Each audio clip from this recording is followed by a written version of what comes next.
Hello বন্ধুরা, তোমরা সবাই কেমন আছো? আশা করি তোমরা সবাই ভালো আছো। আর তোমাদের আশীর্বাদে তো আমি এখন আর কি মোটামুটি ভালো আছি আর কি।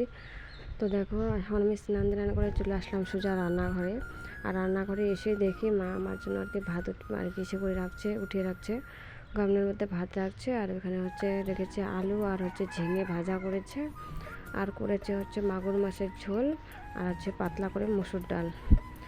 তো আমি দেখো দেখতে দেখতে আমার তো খাওয়া প্রায় হয়ে গেল। আর খাওয়াই দাওয়াই দেখি যে বালতির মধ্যে না বাবা না কালকে অনেকগুলো মাগুর মাছ নিয়ে আসছে। আর মাগুর মাছগুলো মা আর কি অল্প কেটেছে আর কয়েকটা আর কি রেখে দিয়েছে। আর মাগুর মাছের সাইজগুলো না খুব বড় বড় ছিল আর কি। তো তোমাদেরকে আমি দেখানোর চেষ্টা করছি, কিন্তু সেরকমভাবে দেখা যাচ্ছিল না অন্ধকারের মধ্যে। আর ছেলে যেহেতু আমার হাতে ছিল, তাই সেরকমভাবে ক্যামেরাটা ধরতে পারেনি। তো দেখো দেখতে দেখতে তো প্রায় দিনটা আর কি প্রায় হয়ে গেল দুপুর।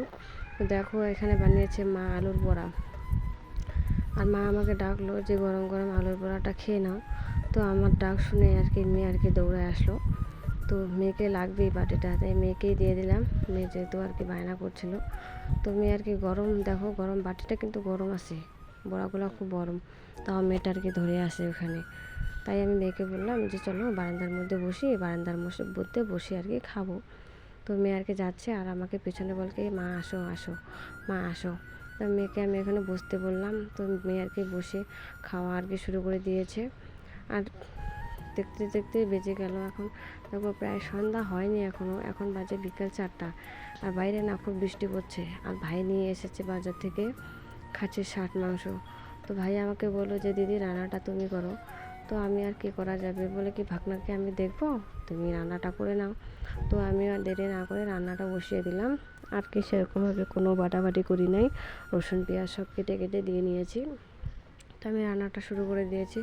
আর মেয়ে তো সমানে পিছনে ঘুরেই যাচ্ছে, মানে এক জায়গায় চুপ করে বসেই থাকছে না। তো রান্নাটা আমি আর কি করছি। আর এদিকে দেখো মাংস কষাচ্ছি। আর মেয়ে তো আবার বলছে বায়না, মেয়ের বায়না, মেয়ে কষা মাংস খাবে। তাই মেয়েকে একটু দিয়ে দিলাম কষা মাংস খেতে। আর ভাই বলছিল যে খাসির পায়াগুলো দিদি একটু স্যুপ বানাবা। তাই আর কি ভাইয়ের আবদার রাখতেই আর কি স্যুপ বানাচ্ছি। দেখো পেঁয়াজ রসুন আর কি লঙ্কা আর দুটো গোলমরিচ গোটা। তো স্যুপটা রেডি। তো তোমাদের ভিডিওটা ভালো লাগলে পাশে থাকো। টাটা।